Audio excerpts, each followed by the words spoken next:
Awesome. All right.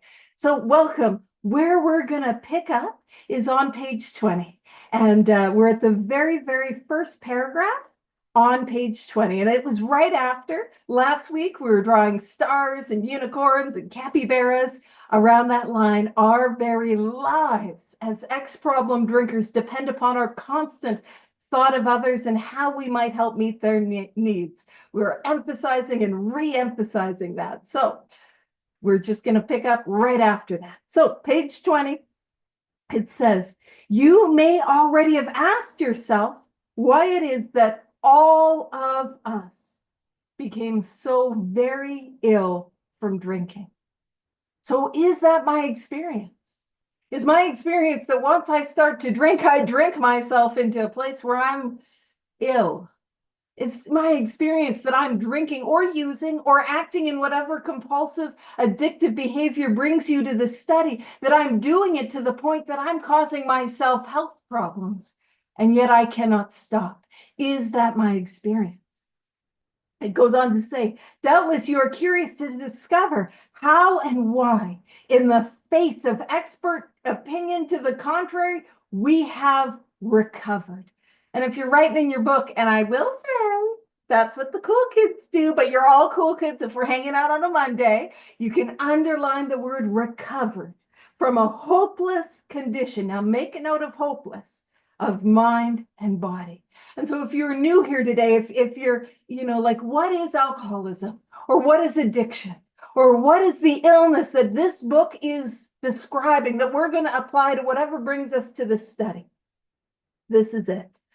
And it's important to understand that, like, that we have recovered, man, that is the message we have. That is a message of hope.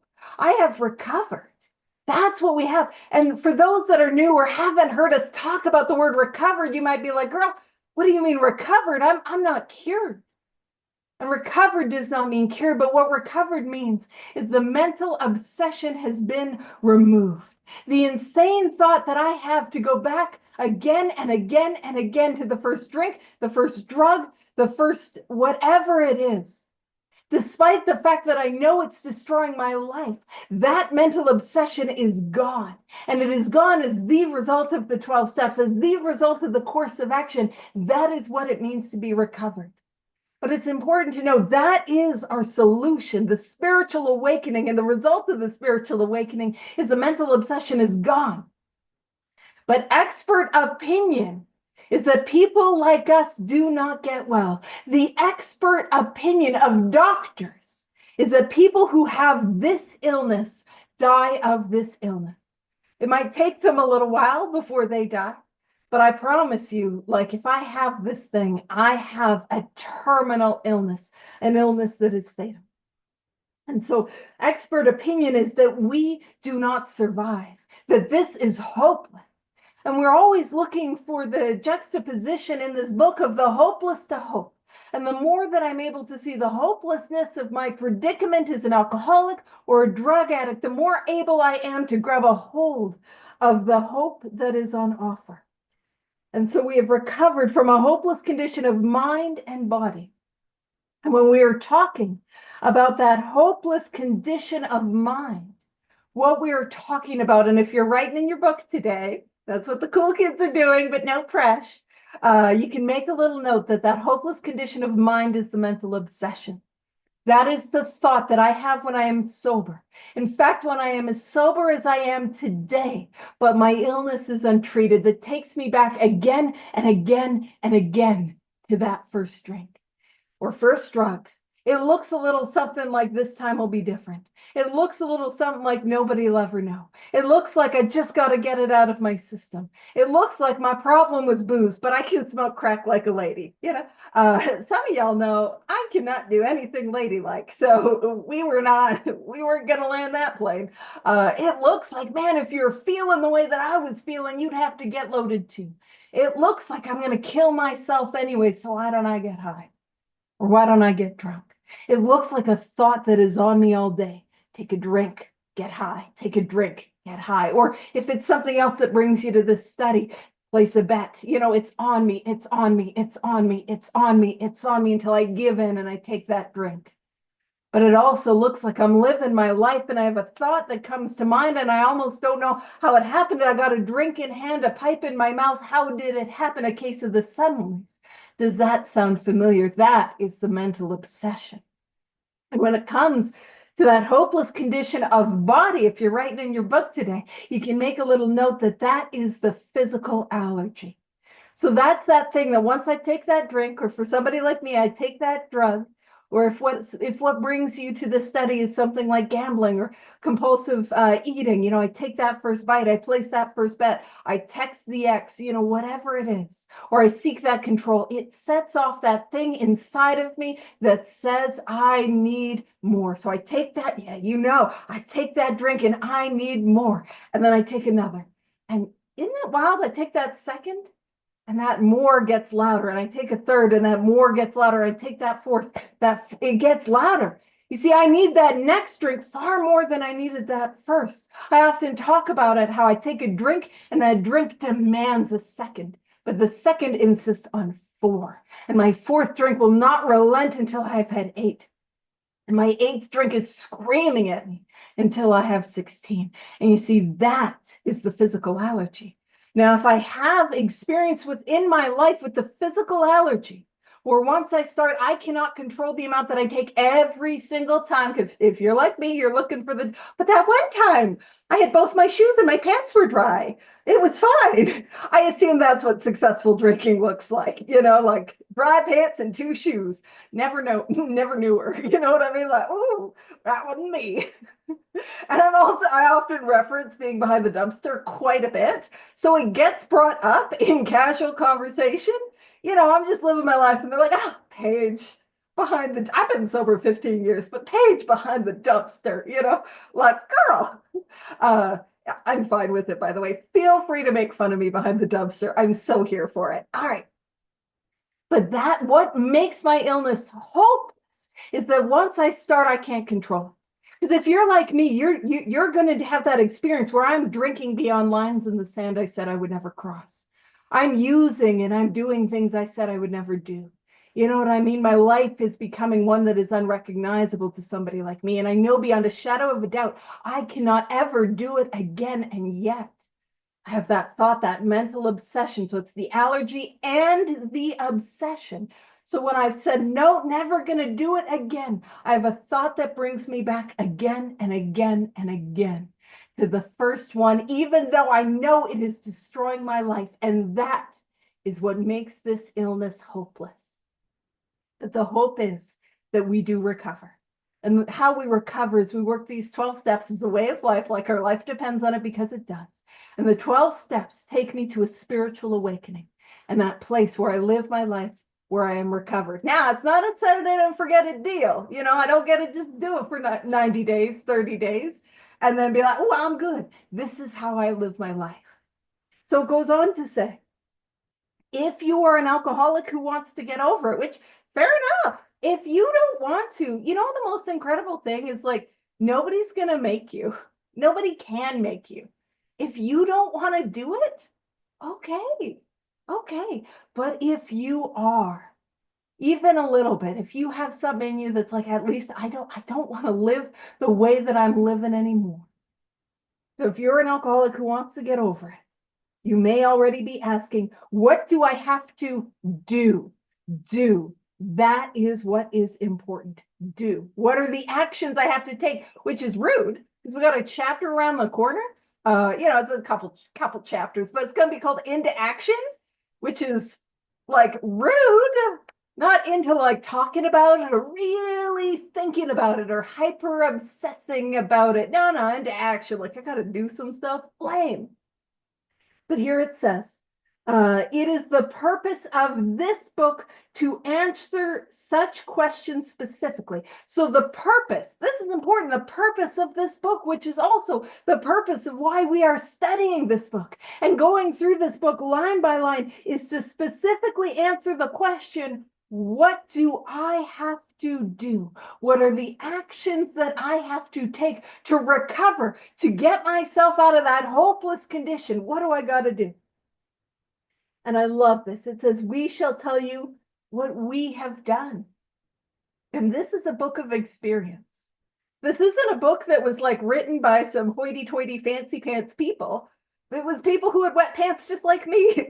I know there's some historians who are like, Paige, do not say the co-founders had wet pants. Yes, I know they did though. There was that one time Bill Wilson, he got drunk. This is a tangent. He got drunk and he passed out like on a bench and he was like getting undressed and he folded up his clothes all neatly and Lois found him. So I know there were times that Bill Wilson did not have dry pants. I knew it wasn't just me.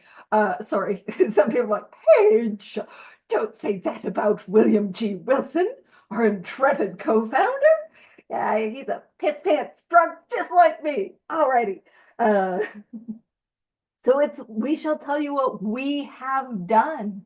It is not an intellectual upon his ivory tower saying, oh, best practices for you, shameful. No, it's a guy who lived the way that I lived. It is a bunch of alcoholics who experienced that which I experienced. And that's the most incredible thing about this deal. When I sit down with my sponsees, I'm not saying, here's what you got to do. I'm saying, here's what I have done. This is a book of experience. This is a book of experience. And we are just helping those who are newer on this path take the actions that we have taken. We are commencing shoulder to shoulder upon this common journey. It's not like I promise I'm not Fancy Pants McGee over here. Actually, it's quite apparent I'm not Fancy Pants McGee over here. I'm not better than anyone because people ask me to do a big book study. In fact, I think the fact that I do so many speaks to my inability to say no, which is an issue. But you know what I mean? Like, we are all shoulder to shoulder. So what do we have to do? And it's simply the actions I have taken, which is simply the actions that Bill took, that Dr. Bob took, that my homeboy Fitz Mayo took, that the first 100 members took, that those who came before us took. You know? Yeah. All right. So it says, we shall tell you what we have done. Before going into a detailed discussion, it may be well to summarize some points as we see them. And so we're going to have a look at some misunderstandings of alcoholism, which is to say some misunderstandings of the nature of this illness. And let's ask ourselves, has this been our experience? It says, how many times have people said to us, I can take it or leave it alone? Why can't he? Why don't you drink like a gentleman or quit? Well, to be fair, I couldn't drink like a lady, so maybe I should have tried that. And I'm joking about it, but like, why don't you just drink responsibly or not drink at all? What a great idea. That had not occurred to me, you know. That fellow can't handle his liquor. Why don't you try beer and wine? Lay off the hard stuff. You know, that's right. I cannot drink like a lady. I am just going to stick to recreational crack cocaine use. Like a lady, it's pinkies up. You know what I mean? Because it's classy. Pinkies up at that crack pipe. Anyway, lay off the hard stuff. His willpower must be weak. He could stop if he wanted to. She's such a sweet girl. I should think he'd stop for her sake. That's always where I want to take off my alcoholic hat and put on my Al-Anon hat and be like, I was such a sweet girl. Why didn't he stop for my sake? I'm not as, yeah, I'm the problem. That's what I am. All right, so it says the doctor told him that if he ever drank again, it would kill him. But there he is, all lit up again.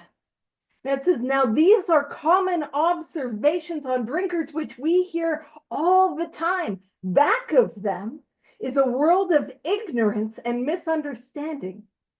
We see that these expressions refer to people whose reactions are very different from ours. So when we hear things like, just have a couple drinks. Actually, this is one I have my brother's ex-wife, that side of the family, they were still married. But they asked me if I wanted to go to vacation with them in Cuba. And during that conversation, my brother's now ex-wife was like, Paige, do you think you could drink while you were in Cuba? And I was like, oh, Oh, sweet. I didn't call her a sweet summer child to her face because that's not what we do. But like, oh, no, no, no, no, no, no, no. No, no, that's not how that goes. Now my God bless her, my sister-in-law, she doesn't quite get it, but her life doesn't depend on it. And so I thought rather than trying to explain the nature of the physical allergy, I just hit her with, I'm like, listen, I also have that thing where once I start drinking, I also want to use drugs. And I don't think you want me to be using drugs.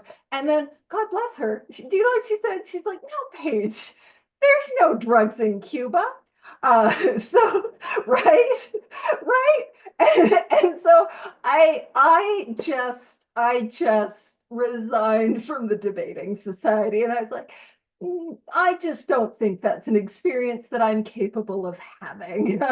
And so her experience is radically different than mine when it comes to alcohol. And her experience is based on a world of ignorance, but it's also important to understand that I also come to the rooms, maybe the rooms of AA or CA, with a world of ignorance about my own condition. Is how often did I say to myself, my willpower must be weak. I could stop if I wanted to. How often, you know what I mean? How often did I think that? How often did I believe that? How often did I think I was just a piece of garbage and I did not want it enough? And also, we can be in the rooms and we can hear things in the rooms that are based in ignorance. And when I say ignorance, again, I'm not meaning that from a hilltop. I mean that from misunderstanding what our illness is. How often have we heard things like, why didn't you pick up the phone before you picked up a drink? Because I am not capable. When the obsession is on me, I'm not capable. How often have we seen chronic relapsers or maybe been chronic relapsers and been told they just don't want it enough? And is that true? Is that true? Or have I not given the information on what the nature of the illness is and a rigorous application of the 12 steps in order to recover? How often have we heard things like, okay, well, you got to, call me every day for 30 days. And after 30 days, then we can get into the steps. Do you know what I mean? These things that sound okay, but if I know that I have the obsession of the mind, and I know from experience that I put down the drink and there is a ticking time bomb, tick, tick, tick, tick, tick, and it is a matter of time before I pick up again. And we hear these things in the rooms, just go to meetings, just don't drink, go to meetings. And it is, and by the way, I am pro meeting. I love meetings. They're great. I enjoy them immensely. Zoom meetings, amazing. In-person meetings, amazing. I never had a hard time going to meetings, which meant that God was like, so that's something many of your sponsees will struggle with. You know what I mean? Because I'm like, I can do that. I'm like, at minimum, it's free coffee. My stomach can't handle coffee anymore. So that's not a win for me. But it's not a solution. And so how many times have I thought, have I believed, goodness, have I maybe even shared, just don't drink and go to meetings, right? Based on my own misunderstanding. So if I, who have firsthand experience with the nature of this illness, don't always understand, how could I blame people who do not have the allergy and do not have the obsession for misunderstanding? And so now what we're going to do is we're going to dive into where it talks about the three different types of drinkers. And this is going to be helpful. We're going to see what is the difference between a moderate drinker, what is the difference between a hard drinker, and what is a real alcoholic, or for our purposes, real addict, or real compulsive, whatever brings you to this study. So, moderate drinkers, that's not me. And if you're hanging out with me, that's probably not you either. Spoilers for that. Moderate drinkers have little trouble in giving up liquor entirely if they have a good reason for it. They can take it or leave it alone. I'm going to paint a scenario. Let's say it's a moderate drinker, and the doctor gives them a course of antibiotics. And the doctor says, here is your course of antibiotics. I need you to take the full course. And just so you know, you can't drink while you're on antibiotics because that's going to affect their efficiency. Do you know what the moderate drinker will do? They will take their antibiotics and not drink. Like, what? And like all of it. You know what I mean? Like they will do that. And that's a good enough reason. Do you know what I mean? That's a good enough reason. And I'm just going to throw it out there. Is it possible that if we're hanging out on a Monday night, love you guys the most, that we might have had some reasons that are a little bit stronger than a course of amoxicillin? Do you know what I mean? Is it possible that I had some pretty significant reasons to leave it alone? So what we see, it is very likely the moderate drinker, take it or leave it alone. What that they don't really have an allergy. So they don't have that thing. They take a drink or take a drug, it sets off and off they go. Take it, leave it alone. They also don't have the obsession of the mind, because when they say, I don't want to do it, they just don't do it. And the equivalent in my life, because it's real hard to find anything in my life that is moderate. Uh, I am a woman of extremes. But the example that I have is pop or soda or cola, depending on where you live in the world. So if I go out to a restaurant, yeah, I'll get like a Coke, or if they got a Dr. Pepper, I'm here for the Dr. Pepper. That's what I'll get out at a restaurant. Now, but I don't really drink that at home. Like I don't go to the supermarket and I don't get it for myself at home. I just get it while I'm out. I can take it or leave it alone. Not a big deal. Just it's nice to have while I'm out. Uh, and if I get a little too tired and I get some Pepsi, I get a little weird. And that's always delightful for me. But the people that I'm in the restaurant with, they might have differing opinions. I'm going back to some of the pre-COVID days when we would go out to we go out to the truck stop because it's the only place that's open late. And you have your like greasy eggs and you hang out and talk about God at like 2 a.m. And then I'm having another Pepsi and I'm like, I'm weird. But you know, I could take it. I could leave it alone. If you got sober on Zoom, I promise you it's a delightful experience. I know I didn't sell you on it. Alrighty. So moderate drinker, never been her, don't know her, can't relate. But hold on, if you do relate at a time in your life, we'll talk about it. So then we have a certain type of hard drinker, type 2, the hard drinker, heavy drinker. He may have the habit badly enough to gradually impair him physically and mentally. So it's causing some physical struggles, perhaps some mental struggles. It may cause him to die a few years before his time. But here's the difference. If a sufficiently strong reason, so not amoxicillin, but something a little bit stronger. And so let's ask ourselves, have we had some of these sufficiently strong reasons? And have they not been sufficiently strong enough for us? Anyone here ever have ill health? Whether you had ill health in regards to your drinking, your drug use, whatever brings you here, or you just had a bad go of health and a doctor was like, girl, maybe lay off. You know what I'm saying? Ill health. What about falling in love? Anyone? Or, you know what? I'll expand it a little bit. Falling in lust, yeah, there it is. Falling in, I fell in love with the blue of his grippy socks. I can change him. Anyone? Just me. Cool, cool, cool. Cool. You can tell. I like grippy socks. That means we're both on lockdown. I like a captive hostage. That's that's my Tinder. No, don't do that. But have I ever had a relationship or the threat of a relationship falling apart? And then it says change of environment. Have I ever done the good old geographic? Now that change of environment, that can be what I did was we moved, me and my partner, we moved down to Lethbridge, Alberta, which I don't think anyone here is going to really understand that reference. It's a couple hours south and it's just windy. So it was just windy and crackheads. Ta-da! Uh, they also had an Amish population and a university, but we know where I fit in. Woo! So we moved down to Lethbridge to get a fresh start. Did not work. Did not work. But that's one type of geographic.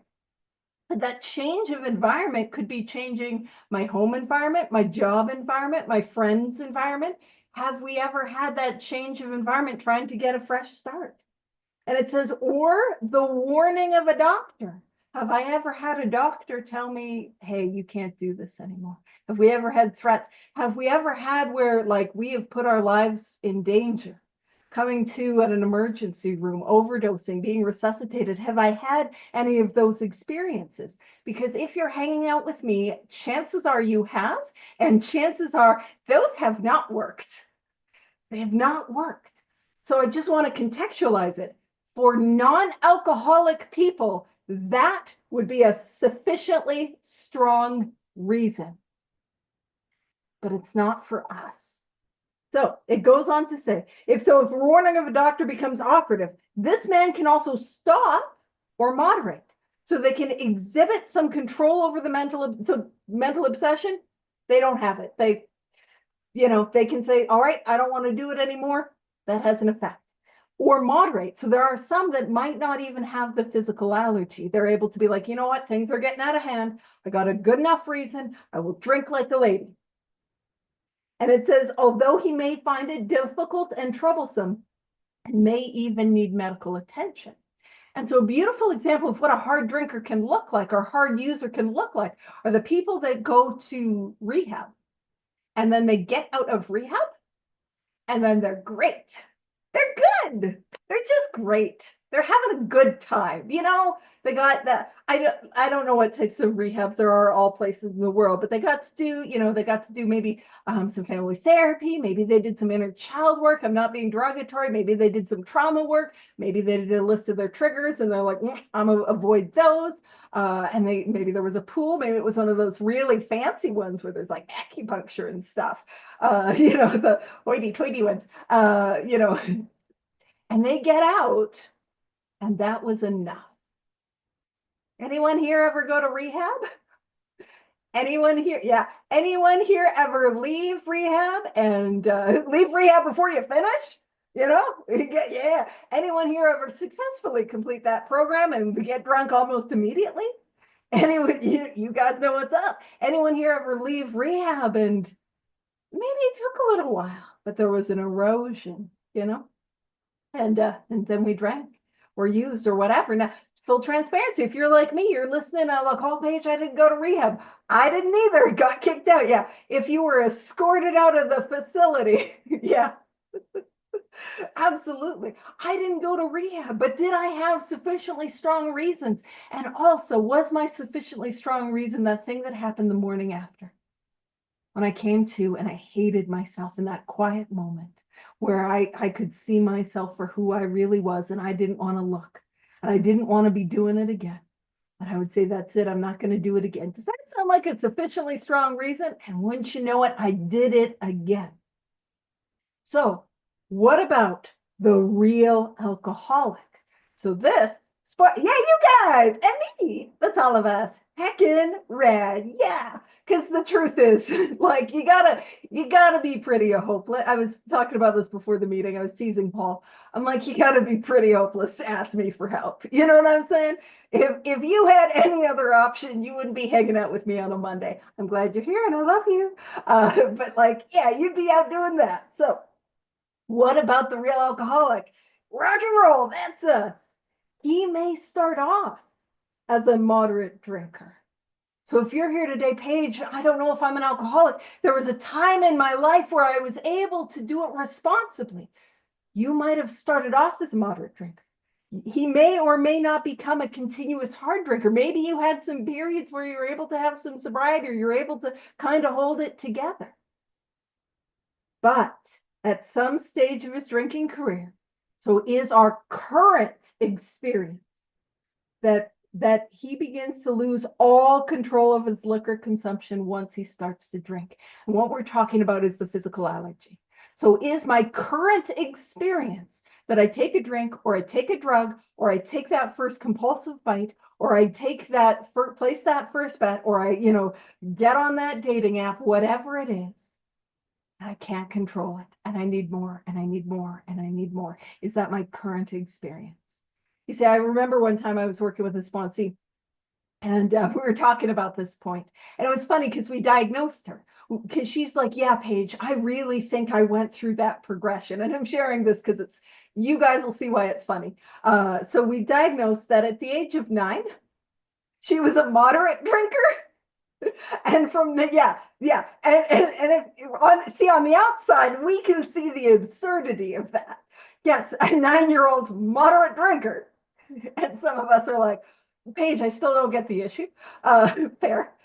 And then from 9 to 15, she was a hard drinker. And 15 on, real deal. You know what I mean? But that there's that thing. And it doesn't, man, excuse me, it does not take long to get to that place of hopelessness. And so if my current experience is that once I start, I cannot stop. And my current experience, even though maybe I had periods of sobriety, or even though we might even be in a period of sobriety, but we know the obsession is on us.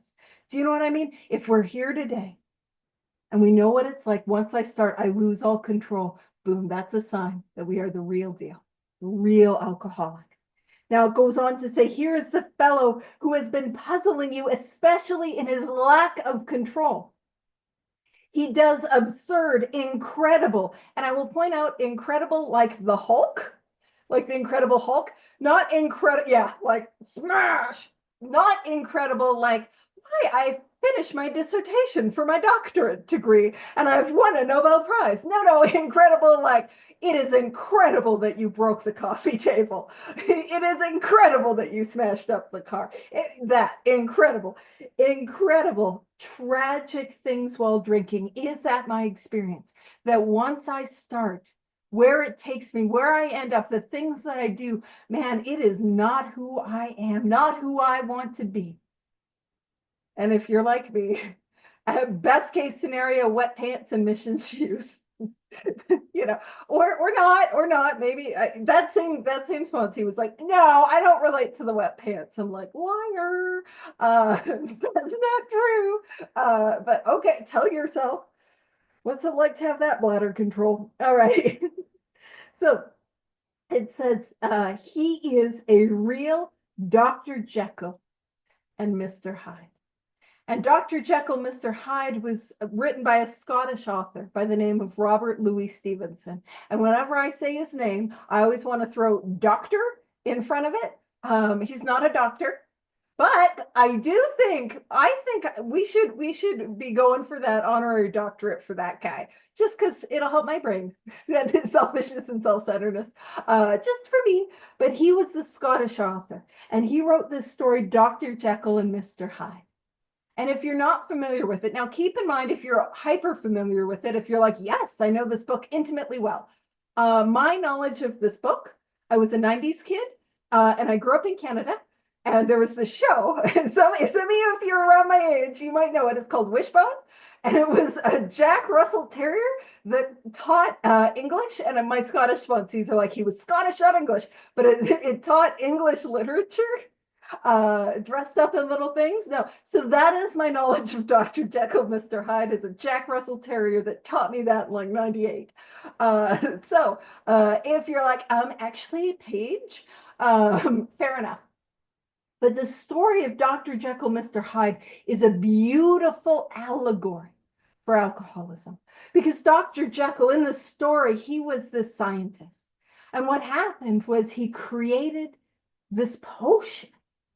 And he would take this potion, he would drink it, and he would feel incredible. He would feel amazing. And then he would start to get really strong and powerful, like the Hulk. And he would turn into this beast, Mr. Hyde. And every time he would take the potion, it would get worse. And Mr. Hyde would get more and more out of control. And by the time he would take the potion, and he'd be destroying the city and doing things he never wanted to do. Now, for our purposes, what is Dr. Jekyll's problem? Dr. Jekyll's problem is not that he has a potion that when he takes it, it turns him into Mr. Hyde and he destroys the city. What is his problem? His problem is he cannot stop taking the potion. Is that not my problem? Is that not my problem? that I know it turns me into somebody that and that like initial feeling, that ease and comfort, oh, it feels good. But is that not my problem? I know I cannot take that potion, but I go back to it again and again. Now, this is a fun fact you don't need, but you're getting it anyways. I apologize ahead of time. So his father, I was describing it as his grandfather, but I think it's his father. His father designed almost every lighthouse there was in Scotland. He was a lighthouse designer. I appreciate it when people appreciate my fun facts. And please know you're still a cool kid if you're like, I would rather die than hear about lighthouses. Just hold on a minute because I'm going to lighthouse a little bit longer and then we're going to get back to page 21. And just like Dr. Jekyll and Mr. Hyde is a beautiful allegory for alcoholism. I feel like the lighthouse is a beautiful allegory for what it means to be a recovered alcoholic. You see what a purpose. Now I live in Alberta, which is quite landlocked, so we don't have lighthouses. So for those of you who live in coastal regions, you're like, yes, girl, we know what a lighthouse is. You don't need to explain it. But I'm just going to do it anyways. So a lighthouse. The purpose of the lighthouse is to share a warning for ships that there's where there is safe and where there is unsafe passage. And they do that by shining a light. And you see, what happens is I come to these rooms and I take a course of action that I don't want to take. And what happens is a light begins to shine through me. It is not my light, it is not me, but it shines through me. And it lets others know where there is safe passage. There is an answer here. And that is a beautiful metaphor for what I am trying to do. Shine that light of God, higher power, creator, that light of recovery to those that do not know there is a way out. So thank you for indulging my lighthouse metaphor. So he is real Dr. Jekyll and Mr. Hyde. He is seldom mildly intoxicated. Now, if you're like me, I was bingy. I wasn't drunk 24/7, 365. I would go on these roaring benders, sober it up, roaring bender. I didn't call them roaring benders. That's something that's happened in sobriety. My vocabulary has expanded and gotten weird. But I would go on these benders. And so let's contextualize it. When drinking, is it that I am rarely mildly intoxicated? Or is my experience that when I am drinking, I'm hammered? It says he is seldom mildly intoxicated. He is always more or less insanely drunk. Is my experience that when I am drinking, more or less insanely drunk? Is that my experience? And it says his disposition while drinking resembles his normal nature but little. Who I am when I'm drinking, I'm acting out in that compulsive behavior is not who I am when I am sober.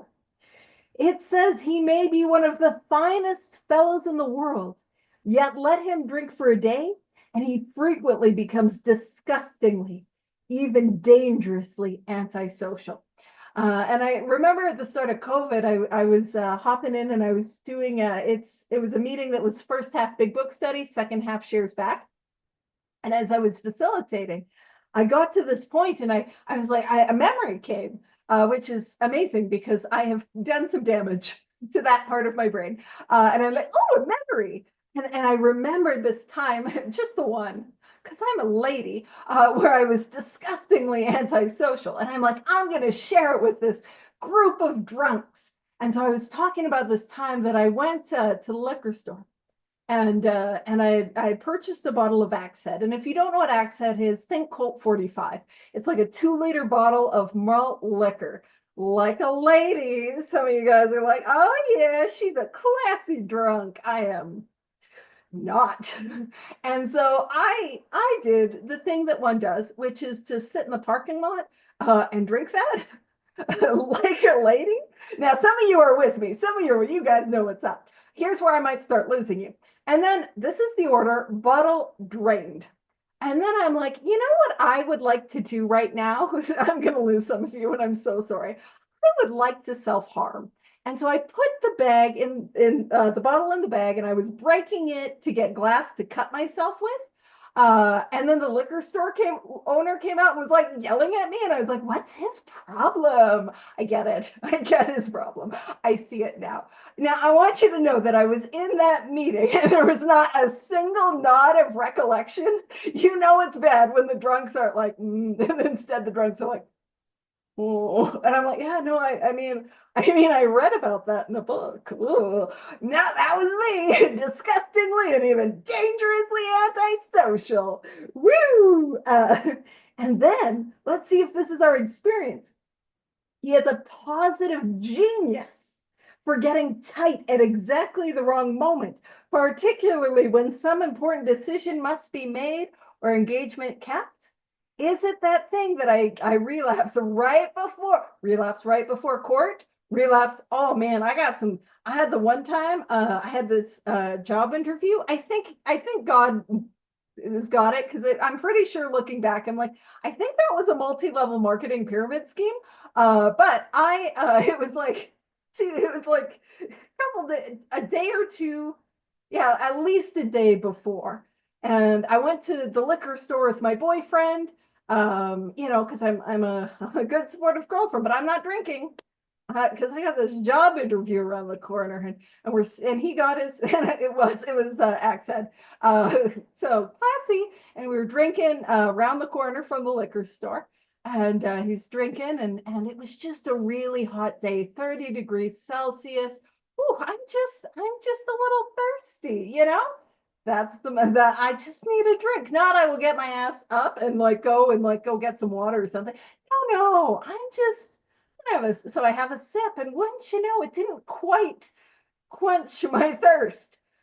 And then I'm gone for 2 days. You know what I mean? I'm gone for 2 days. I missed the job interview, which again might have been a blessing, but I don't even make it. I remember showing up at my mom's house, and she was like, weren't you supposed to analyze mine? Yeah, like that's my experience. I get drunk at exactly the worst moment. I pick up at exactly, yeah, you know what's up. Yeah. The worst is that my experience. Particularly when some important decision must be made or engagement kept. He is often perfectly sensible and well balanced. I know that doesn't ever apply to me, but for the rest of you, perfectly balanced and well sensible concerning everything except liquor. Everything. Like there are areas of my life where I can show up. This isn't one of them.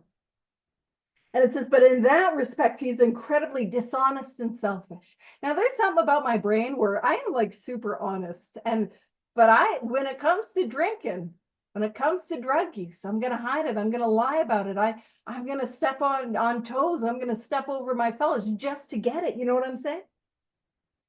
And now it says he often possesses special abilities, skills, and aptitudes, and has a promising career ahead of him. He uses his gifts to build up a bright outlook for his family and himself. And I'll tell you, this is the part in page 21 I don't relate to. I'm just gonna like, not me. But also, I just will love, because this is the only point at this point in the book that we get a compliment and didn't have to do any sort of spiritual work to get there. It's like, oh, you. I do have special abilities, skills, and aptitudes. How did you know? Why, yes. Ooh, future's so bright. I gotta wear shades. Look at me go. And then it takes me where I need to go. It cuts me out at the legs, humbles me with reality, where it says, and then pulls the structure down on his head by a senseless series of sprees. Oh, yeah. Do I know what it's like to build it up? Build it up. Maybe that structure. Think about the structures we have in life. Building up the structure of family, structure of friendship, structure of finance, structure of career, structure of getting out of legal trouble. I build up that structure in a period of sobriety, and then I tear it to pieces, going on another bender and another bender and another bender. Does that sound familiar? And it says, here's the fellow who goes to bed so intoxicated, he ought to sleep the clock around. Again, a sign that I got the allergy.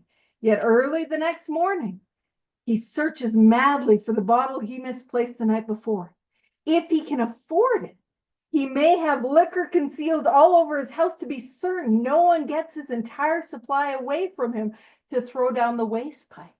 Having those hiding places, you know. I had some good ones. I had some good ones. You know, the worst is when you try to like hide some for the morning after. And that, well, and here's my experience. It's like I'll try to hide some for the morning after. I was 0% successful at having morning after, 0%. I am not capable of that.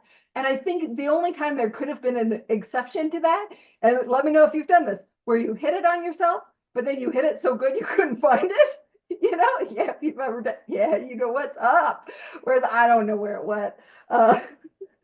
So does that sound familiar, right? And it says, if he can afford it, he may have liquor concealed all over his house to be certain no one gets his entire supply away from him to throw down the waste pipe. Also, I'm going to throw something out. I was working with a sponsee one time, and we were going through examples of her life of the cycle, and she was talking about how she was at a thing and she was sneaking drinks, and I brought this to her attention, so I'll bring it to yours because it might be helpful. If I have to sneak drinks, isn't it an indication that it's a problem? Do you know what I mean? If I gotta hide my alcohol so people don't get it, to what? Throw it down the waste pipe? To dump it out in the drain? To flush my drugs? If I gotta hide it so that the people who love me the most aren't gonna toss it away, that is an indication that it's not social. Do you know what I'm saying? It's not social if I gotta hide it. Now, I'm not gonna hide it in the toilet tank because everyone knows about that one.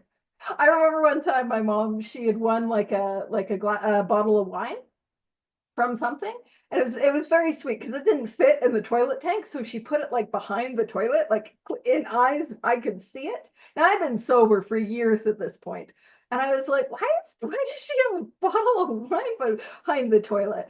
And so I asked her, and God bless moms. Do you know what I mean? Like moms. She was like, I didn't want to upset you, and so I thought I would hide it. And but it wouldn't fit in the toilet tank. And I was like, oh mom, toilet tank is amateur hour. It won't even keep it that chilled. You know what I'm saying? Anywho, she's very patient with me. She's the best. Also, I am recovered, so you can do whatever you want. God bless her. She didn't drink, so.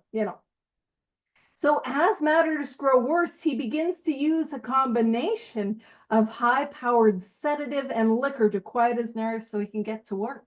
So am I throwing in those non-conference approved dry goods? Am I throwing in those drugs?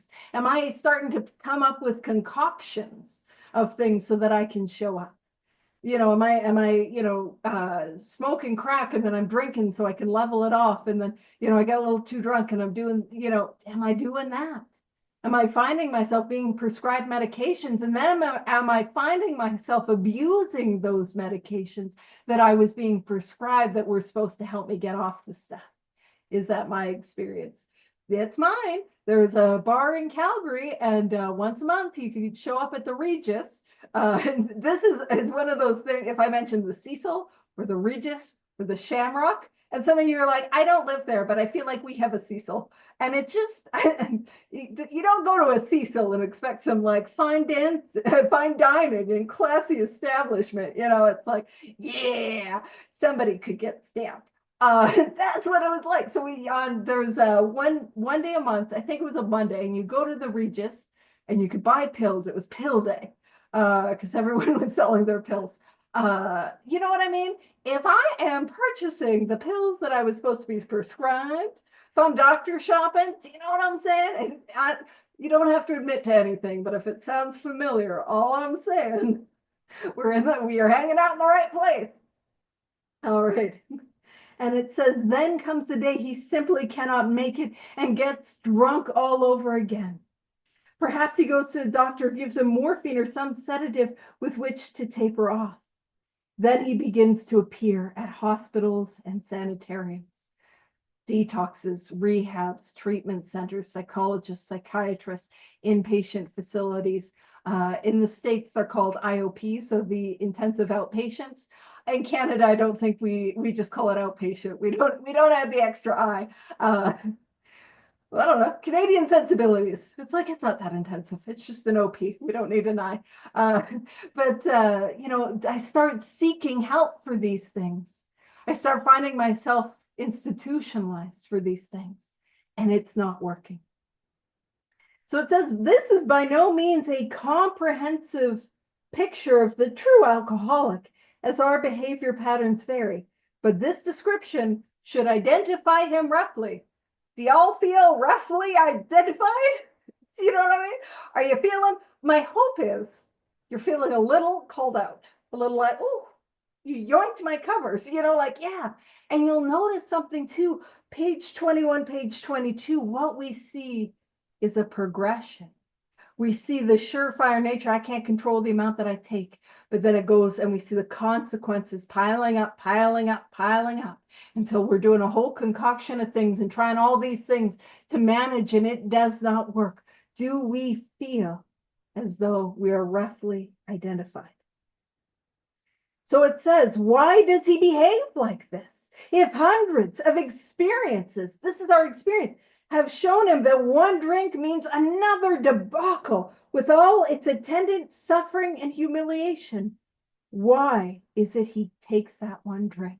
Because that is the baffling feature of this illness. I know it is ruining my life. I know it's destroying like my family, my career, my job, my hopes, my dreams, my sense of worth. And well, I know it's tearing my life to the ground. Why do I continue to go back to it? Why can't he stay on the water wagon? That water wagon is sober. Why can't I stay sober? And it says, what has become of the common sense and the willpower to which he still sometimes displays with respect to other matters? And I know it's going to say, we can't answer that, but I mean, the answer is the mental obsession. I have an obsession of the mind that takes me back again and again to the first drink. Oh, Rob's got a water wagon. He put a water wagon in the thing. And that's frustrating because I am then going to want to then put that in a YouTube video. And I've just made more work for myself. Nobody told me I had to do this. Rob didn't say, Paige, you better. You got to add it. No, he's delightful. He's lovely as all heck. I just do this to myself. What is wrong with me? So if you're interested in the history of the water wagon, Rob's got that there. Well, from the 14th century until I'm reading it apparently, 1782, prisoners took their last fateful journey from Newgate prison to the gallows. Oh no, this is a sad story. And the horse-drawn wagon, and they were allowed one alcoholic drink on their way to the execution. Ooh. If they were popular with the crowd, they were then offered ale. Oh, I'm summarizing it. It's not, I started that, and I was like, oh, what a delightful, I was thinking, like a wagon that brings water. That's not, where it's like, I'm on the wagon that just water, and I thought that would be it, and it got a little sad and intense. Cool. That's me. Alrighty. So, and it's talking about the whys. And so the answer to the whys right now, you may all know mental obsession, but it's the deeper why. Like, but why do I have the mental obsession? So it says, perhaps there will never be full answer to these questions. Opinions vary considerably as to why the alcoholic reacts differently from normal people. We are not sure why, once a certain point is reached, little can be done for him. We cannot answer the riddle. And it's one of those things, I come to the rooms and I want to figure out why. Why am I an alcoholic? Was it, genetics? Was it, childhood stuff? Was it, I'm a Canadian and we don't get enough vitamin D? Is it because I'm a ginger? And I definitely don't get enough vitamin D? Like, why? And the thing about why is, I have this metaphor. It's like being lost in the desert. It works really well because if you guys remember Bill Wilson's Step 1 experience, page 8, that dreary desert of futility. You see, I'm lost alone in that desert. Now, I made that joke about being ginger. If I'm in the desert, I am in direct sunlight all day. I am in trouble. Like that. That's not, I'm the type of person who'll get sunburned by moonlight. You know what I'm saying? Like, oh, this is not a good situation for me. So I got the sun barreling down on me, and I'm running out of water, and I have the last bit of water, and I can see my tracks. I'm going around in circles and in circles, and I can see that out of food, out of water, man, I am in trouble. I don't know where I am, and every attempt that I have to get out of the desert, I'm finding myself exactly where I started. I can't get out of this desert, and I'm losing strength and I'm losing hope. And then that night starts to settle in. And I'm a weirdo who likes geography. And so the thing about the desert is as hot as it gets during the day is as cold as it gets at night. And that chill is beginning to settle in, that chill in the air. And I know that I am not going to survive that long night. And by some miracle of miracles, what I am given is a map. And this is the map. It's not the treasure, it is the map. This book, Alcoholics Anonymous, I am given a map. And in that moment, as dusk is settling in, and I know I'm not going to make that long night, it is far more important that I use this map and follow its directions to get out of the desert than I pontificate on how I got there in the first place. And it would be a riddle, because those that know me know that, like, tires do not do well in sand. Do you know what I mean? How did I get up there? But that is what we're talking about. And I know I'm a minute over. I'll end on this. Here's my experience. I've found the answer to my why. And I cannot tell you what your answer to your why is, but what I can do is I can share with you my experience. And the answer to my why, it has nothing to do with being a Canadian, has nothing to do with my family of origin, nothing to do with my childhood, nothing to do with any of that. The reason I am an alcoholic, it happens as the result of these 12 steps.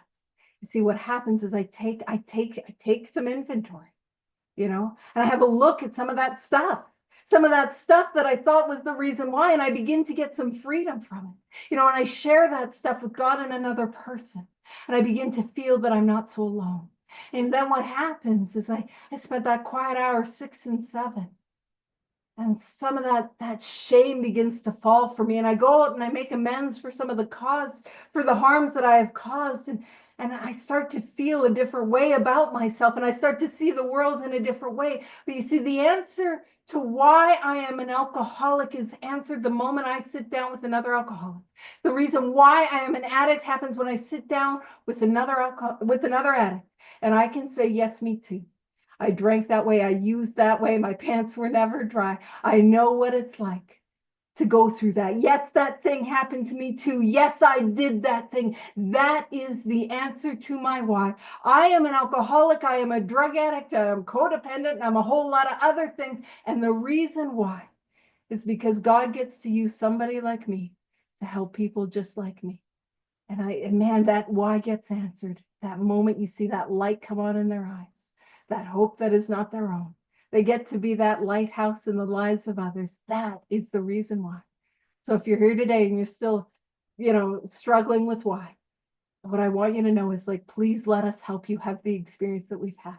And I'm 3 minutes over, which I like to try to end on time on this one. So I will stop the recording and we can wrap up with the prayer.